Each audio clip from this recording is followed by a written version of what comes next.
sehat Bu. Adapun maksud dan tujuan saya ke ruangan Ibu adalah kaitannya tentang pembuatan demonstrasi kontekstual modul 3.1, yaitu pengambilan keputusan berbasis kebajikan, dilema etika, dan rujukan moral Bu. Kemudian saya di sini sekaligus calon guru penggerak angkatan 9 mengucapkan terima kasih kepada Ibu yang telah mendukung saya terhadap kegiatan yang saya laksanakan Bu. Ibu sangat apresiasi terhadap apa yang kita lakukan di program guru penggerak Bu. Di sini saya ingin bertanya Bu tentang dilema etika yang pengalaman Ibu pernah Ibu hadapi di sekolah ini. Pertanyaannya Bu, selama di SMP Negeri 2 ini, bagaimana Ibu dapat mengidentifikasi kasus-kasus yang merupakan dilema etika atau rujukan moral Bu? Ya, Pak Riki, terima kasih Pak Riki. Masalah dilema etika merupakan situasi yang terjadi ketika seorang harus memilih antara dua pilihan, di mana sering terjadi ada situasi yang tidak kita penuhi, memilih antara dua pilihan Pak Riki, yang kadang-kadang bertentangan dengan situasi moral yang terjadi. Kita harus membuat suatu keputusan benar atau salah. Di sini saya selaku kepala sekolah juga mengharapkan nanti Pak Riki ini sebagai guru penggerak merupakan agen perubahan-perubahan nanti yang ada di sekolah kita ya Pak Riki ya. Saya selaku kepala sekolah siap mendukung apa saja untuk perbaikan di sekolah kita yang kita cintai. Iya, terima kasih ya Bu. Pertanyaan kedua Bu, selama Ibu menjadi kepala sekolah di sekolah SMP Negeri 2 Negeri Tinggi ini, bagaimana Ibu menjalankan pengambilan keputusan di sekolah kita, terutama untuk kasus-kasus di mana ada dua kepentingan yang sama-sama benar atau sama-sama mengandung nilai kebaikan Bu? Ya, Pak Riki, di sini saya selaku pimpinan Pak Riki, ya di sini pasti ada situasi yang tidak menyenangkan dalam mengambil sebuah keputusan benar atau salah. Ya kita selaku stakeholder di sini, setiap ada permasalahan kita harus bersama memikirkan apa sebenarnya yang terjadi. Kita diskusi bersama, kita akan dalam musyawarah memberikan apa yang terbaik, apa yang terbaik kita selesaikan bersama di sekolah kita. Berarti adanya musyawarah berbakat ya Bu ya. Nggak bisa harus ada kita mengambil keputusan, harus kita dengarkan apa permasalahan itu, apa yang ada. Jadi kita tidak salah untuk mengambil keputusan dan tidak mengambil keputusan sepihak. Kita harus bekerjasama dalam mengambil keputusan benar atau salah. Iya, bekerja sama di semua pihak ya Bu ya. Baik Bu, pertanyaan yang ketiga Bu, langkah-langkah atau prosedur seperti apa yang biasa Ibu lakukan selama ini dalam mengambil keputusan Bu? Ya, seperti yang kita sampaikan tadi, di setiap ada permasalahan, kita mengambil suatu keputusan di sekolah kita. Kita duduk bersama, ya baik dia kepala sekolah, kemudian wakil kepala sekolah, guru, sebagai ujung tombak, kemudian juga komite. Sebulan sekali kita undang. Bagaimana untuk mengambil kebijakan-kebijakan yang tujuannya bagaimana sekolah tidak bisa berkembang pendidikan untuk anak-anak. Berarti ada kerjasama antara wakil kepala sekolah, guru, komite, bisa juga termasuk ke pengawas ya Bu ya? Ya bisa, ya karena setiap bulan kita mengambil pengawas untuk mengadakan evaluasi kinerja. Iya. Supaya untuk kedepannya bisa lebih baik lagi. Bisa belajar di sekolah. Ya, sangat bagus Bu. Berikutnya Bu, pertanyaan yang keempat. Hal-hal apa saja yang selama ini Ibu anggap efektif dalam pengambilan keputusan pada kasus-kasus dilema etika? Ya, kita tetap mengadakan dialog, kita tetap mengadakan komunikasi, tetap kita cari segala sesuatu. Pokoknya ada akar permasalahan, bagaimana caranya? kita tetap berdialog duduk bersama untuk menyelesaikan masalah. Berarti adanya dialog komunikasi ya Bu ya. Tetap ada Tanpa ada dialog komunikasi tidak akan selesai permasalahan ya Bu ya. tetap kita cari apa permasalahannya, kita cari solusi yang terbaik. Baik Bu, pertanyaan yang kelima, hal-hal apa saja yang selama ini merupakan tantangan Ibu dalam pengambilan keputusan pada kasus-kasus dilema etika Bu? Ya, kita tetap menyampaikan dasar pertimbangan ataupun saran pendapat dari warga sekolah bagaimana kita untuk memahami ya dalam mengambil suatu keputusan yang bijaksana ya seperti itu. Iya, tapi kita harus mempertimbangkan dari saran-saran teman-teman, rekan guru, dan semua warga sekolah itu. Ya pasti Pak, stakeholdernya harus tetap kita duduk bersama. Pertanyaan yang keenam Bu, apakah Ibu memiliki sebuah tatkala atau jadwal tertentu dalam sebuah penyelesaian kasus dilema etika? Apakah Ibu langsung menyelesaikan di tempat atau memiliki sebuah jadwal untuk menyelesaikannya? Bentuk atau prosedur seperti apa yang Ibu jalankan selama ini?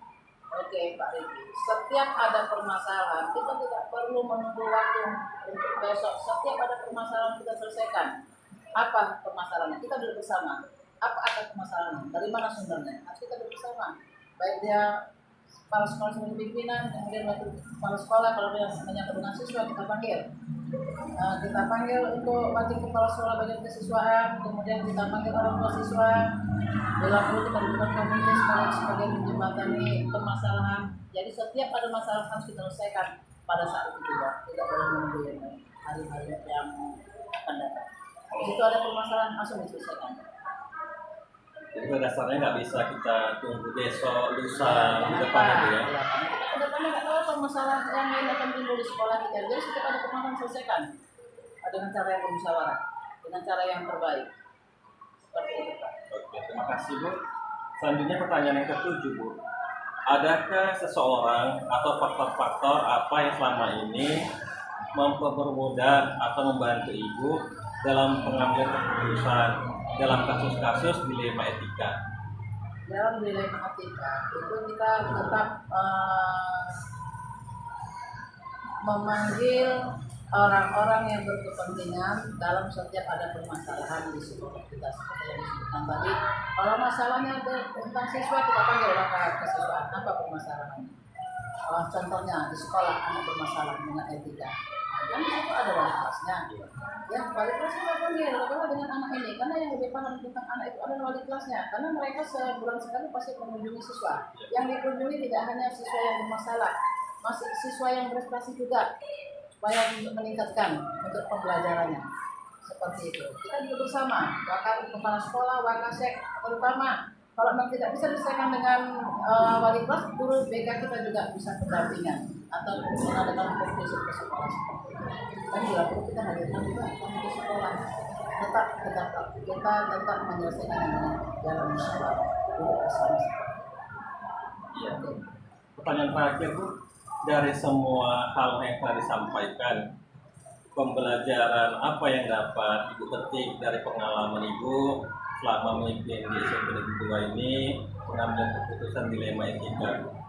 Ya, selama saya memimpin SMP Negeri 2 ini Pak, setiap menghadapi dilema etika itu Pak, saya sering memanggil stakeholder yang ada di sekolah kita, contohnya wakil-wakil kepala sekolah, mereka menjembatani untuk itu. Pada kurikulum pembelajaran seperti ada permasalahan pembelajaran kita panggil pakai kurikulum dengan sapras kurang memadai ini seperti itu, sapras kita panggil. Kemudian bagian kesiswaan karena banyak masalah tentang di sekolah itu, siswa juga banyak masalah Pak, masalah belakang keluarga juga, kemudian masalah ekonomi juga sangat berpengaruh dengan mental siswa kita yang ada di sini. Dan menyangkut tentang pelajaran, kita tetap ada mengadakan pendekatan dengan siswa. Kemudian guru BK juga mereka tetap mengadakan kompetisi sebulan sekali. Ada kita fasilitasi seperti itu. Jadi intinya setiap ada permasalahan kita duduk bersama Pak, menyelesaikan apa yang terjadi. kita selesaikan dengan baik. Karena kalau anak-anak juga tidak nyaman, gimana dia mau belajar? Jadi kita dari sini nanti supaya nyaman dia, senang dia, supaya pembelajaran dapat berhasil dengan baik. Iya. Terima kasih Bu, dari wawancara ini dapat diambil kesimpulan bahwanya kasus dilema itu dapat diselesaikan ketika stakeholder, baik itu wakil kepala sekolah, kemudian guru, orang tua murid, komite maupun pengawas bekerja sama di dalamnya Bu ya. Harus kerjasama Pak. Paling intinya itu harus ada kerjasama. Kemudian juga melalui musyawarah dengan mufakat ya kan Bu. Terima kasih Bu atas wawancara pada hari ini. Saya mengucapkan banyak terima kasih juga atas bantuan Ibu bimbing saya selama mengikuti pelatihan kegiatan guru penggerak Bu. Intinya Pak, saya selaku pimpinan di sini Pak, ya saya tetap membantu dan memfasilitasi apa tujuannya Pak. Saya juga berharap Bapak menjaga dengan baik karena guru penggerak itu merupakan agen perubahan yang ada di sekolah kita. Mudah-mudahan di pendidikan kita dengan Bapak di situ dapat nanti membantu guru-guru bagaimana melakukan pembelajaran di sekolah kita Pak ya. Semoga sepingan guru ini maju ke depannya dan sukses selalu ya Pak. Iya. Terima kasih Bu. Pak.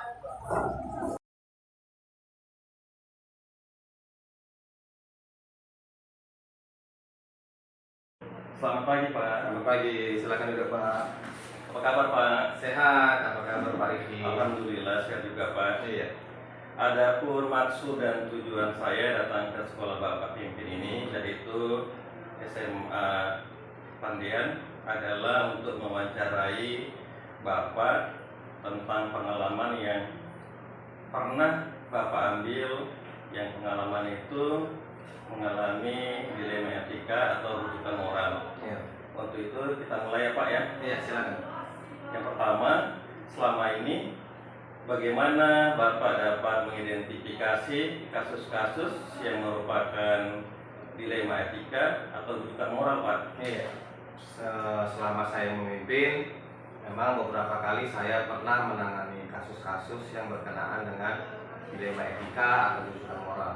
Jadi ketika saya mengidentifikasinya, saya akan melihat kalau dilema etika itu adalah kondisi di mana saya punya masalah dua hal yang sama-sama benar akan tetapi bertentangan. Nah, tapi kalau di dalamnya ada kasus-kasus yang berlawanan dengan hukum, nah itu termasuk kepada rujukan moral. Jadi seperti itu. Kita lihat dulu kasusnya seperti apa. Oh, jadi kalau dilema etika itu adalah kasus yang dua-duanya sama-sama benar ya Pak ya? Iya, tetapi bertentangan. Bertentangan. Iya. Kalau rujukan moral adalah kasus yang satu benar, Ada satu salah, Pak ya? dan ada kegiatan melawan hukum di sini. Dan kegiatan Iya. Terima kasih Pak. Selanjutnya pertanyaan yang kedua Pak, selama Bapak memimpin di SMA Pandian ini, bagaimana Bapak menjalankan pengambilan keputusan di sekolah Bapak, terutama untuk kasus-kasus di mana ada dua kepentingan yang sama-sama benar atau sama-sama mengandung nilai kebajikan Pak? Iya. Jadi ketika seperti itu atau kita dihadapkan pada kasus seperti itu, yang pertama saya lakukan adalah saya mengumpulkan beberapa guru dan wakil kepala sekolah untuk berdiskusi, kemudian kita sajikan fakta-faktanya dan mendengarkan pendapat dari beberapa guru dan kepala sekolah untuk mengambil satu keputusan yang paling benar. Berarti apa melibatkan wakil kepala Sekolah, sekolah, ya benar. bahkan guru ya Pak ya? Iya. Bagus sekali Pak. Berikutnya Pak, pertanyaan yang ketiga, langkah-langkah atau prosedur seperti apa yang biasa Bapak lakukan selama ini? Oke, ya yang seperti saya katakan sebelumnya ketika dihadapkan dengan permasalahan dilema etika di sekolah saya, yang saya lakukan pertama kali adalah mengumpulkan atau mengundang wakil kepala sekolah, kemudian mengajak guru berdiskusi, kemudian langkah selanjutnya adalah kita sajikan fakta-faktanya tentang masalah yang timbul ini tadi, kita sajikan fakta-faktanya. Kemudian kita juga akan mengambil keputusan dengan risiko yang paling sedikit, dengan memperhatikan regulasi-regulasi atau ketentuan-ketentuan hukum yang ada. Karena memang dalam kasus dilema etika ini dua-dua benar. Dua-dua ini benar, walaupun bertentangan tapi dia benar. Jadi untuk mengambil keputusan itu kita akan mempertimbangkan beberapa hal sehingga didapatkanlah keputusan dengan risiko yang paling kecil untuk kita jalankan. Nah, seperti itu Pak. Berarti dibutuhkan musyawarah Musyawarah mufakat ya Pak. iya, dengan guru, dengan wakil juga, Iya. Dan melibatkan juga orang tua jika dengan dibutuhkan ya Pak. dengan orang tua jika dibutuhkan. Berikutnya yang keempat Pak, pertanyaan yang keempat, hal-hal apa saja yang selama ini Bapak anggap efektif dalam pengambilan keputusan pada kasus-kasus dilema etika Pak? Iya, yang paling efektif ya kita berkonsultasi dengan wakil kepala sekolah dan guru. Karena kita akan menanyakan beberapa pertimbangan. Kalau hanya keputusan kepala sekolah sendiri akan terlihat otoriter. Tapi kalau kita mempertimbangkan beberapa saran dan masukan dari guru atau kepala sekolah, dan bila perlu orang tua yang bersangkutan akan kita hadirkan untuk mencari solusi terbaik bersama, seperti itu Pak.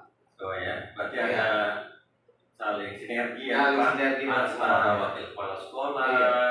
dengan guru ataupun orang tua ya Pak ya. Iya, seperti itu Pak. Terima kasih Pak. Untuk pertanyaan selanjutnya Pak, hal-hal apa saja yang selama ini merupakan tantangan Bapak dalam pengambilan keputusan pada kasus-kasus dilema etika Pak? Yang menjadi tantangannya adalah ketika kita berusaha mencari solusi yang mengandung resiko yang paling sedikit, Pak Riki. Jadi setelah kita sajikan fakta, kita akan cermati. Nah, jadi susahnya seperti itu dia. Yang resiko paling sedikit lah yang akan kita ambil menjadi solusi terhadap jawaban permasalahan. Ya seperti yang saya katakan tadi, dilema etika ini adalah kebenaran versus kebenaran. Jadi resiko yang paling sedikit lah yang menjadi tantangan untuk kita ambil menjadi keputusan. Seperti itu Pak. Karena semua kasus pasti Ada risikonya Pak ya. risikonya ya. Jadi risiko Apapun kecil. itu ada risiko dan kita harus meminimalisir risiko itu Pak ya. Iya benar. Sehingga Seperti itu. tidak menjadi permasalahan ke depannya ya Pak. Iya benar betul. Oke Pak. Pertanyaan berikutnya Pak. Apakah Bapak memiliki sebuah tatkala atau jadwal tertentu dalam sebuah penyelesaian kasus dilema? Apakah Bapak langsung menyelesaikan di tempat atau memiliki sebuah jadwal untuk menyelesaikannya? Bentuk atau prosedur seperti apa yang Bapak jalankan selama ini Pak? Oke. Untuk menyelesaikan ini kita terlebih dahulu melihat kasusnya. Ada kasus-kasus itu yang wajib diselesaikan langsung, dan ada kasus-kasus itu yang membutuhkan pendampingan secara berkala. Jadi kalau untuk penyelesaian kasus-kasus yang langsung, maka akan kita langsung selesaikan di tempat dengan berkomunikasi dengan wakil kepala sekolah dan guru. Tapi kalau misalnya kasus-kasus ini membutuhkan pendampingan, contoh perlindungan atau hal-hal lain, maka akan kita buat jadwal berkalanya. Kita akan memperhatikan pertimbangan beberapa guru dan wakil kepala sekolah. Seperti itu dia Pak. Oh, berarti kalau ada permasalahan yang timbul kan Pak, langsung diselesaikan, nggak diulur-ulur dalam Iya. penanganan masalahnya Pak. Iya, tidak diulur-ulur. Karena nanti ketika diulur mengakibatkan permasalahan yang makin meluas, makin lebar dan lambat dalam penyelesaian masalah ya Pak. Langsung ada masalah Langsung diselesaikan. diselesaikan. Walaupun bisa saja masalah itu tidak bisa langsung selesai, tapi dibutuhkan pertemuan secara berkala seperti itu atau pendampingan. Oke, terima kasih Pak. Dan terakhir Pak, yang nanti selanjutnya juga ada lagi Pak. Adakah seseorang atau faktor-faktor apa yang selama ini mempermudah atau membantu Bapak dalam pengambilan keputusan dalam kasus-kasus dilema etika Pak? Ada. Yang menjadi faktor yang mempermudah saya adalah keaktifan dari rekan-rekan guru, serta ide dan masukan dari kepala sekolah, serta kerjasama dari orang tua untuk menyelesaikan ini. Karena sekolah itu memang punya sentra pendidikan, kan begitu ya. Ada lingkungan masyarakat juga, sekolah juga, dan kerjasama atau perlibatan dari orang tua itu mendukung kita untuk menyelesaikan masalah. Berarti semua aspek ya Pak, dimulai dari rekan guru, ya, kita kemudian libatkan orang tua siswa, benar. ini juga pengawas ya Pak. Pengawas bisa kita libatkan untuk menguatkan kita Iya, dan dukungan kita. sangat bagus sekali apa yang Bapak ambil tahapan-tahapannya Pak yang melibatkan semua aspek warga sekolah dan luar warga sekolah terhadap kasus masalah yang Bapak hadapi ya. Ini yang terakhir Pak, sekaligus penutup dari semua hal yang telah Bapak sampaikan. Pembelajaran apa yang dapat Bapak petik dari pengalaman Bapak mengambil keputusan dilema etika? Oke, dalam pengambilan keputusan dilema etika, Pak Riki, kita itu harus mempertimbangkan semua sisi sebelum mengambil keputusan. Bukan kita mengambil kebijakan langsung dari sudut sekolah, tidak, tapi kita wajib memperhatikan dari sudut lingkungan masyarakat bisa, dari lingkungan keluarganya bisa. Jadi kita tidak bisa langsung memutuskan satu masalah itu berdasarkan satu aspek sisi, tapi wajib mempertimbangkan semua hal-hal yang berkaitan dengan kasus ini tadi. Jadi tidak bisa diputuskan dari satu sisi. Oke, mungkin itu jawaban yang bisa saya sampaikan. Iya, pertanyaan saya sudah Bapak jawab dengan baik. Terima kasih Pak Ramadan telah meluangkan waktunya dalam menemani saya untuk berwawancara tentang pengambilan keputusan yang mengalami dilema etika. Banyak pengalaman yang Bapak temukan di lapangan saat memimpin sekolah SMA Tandian ini, Pak. Semoga Bapak tetap sehat, kemudian sekolah ini semakin maju, dan visi-misi sekolah ini dapat terlaksana dengan baik, Pak. Iya, terima kasih juga kedatangan Pak Riki. Saya senang bisa membantu Bapak dalam menyelesaikan tugas Bapak ini. Oke, Terima kasih, Pak. Iya, sama-sama, terima kasih. Silakan.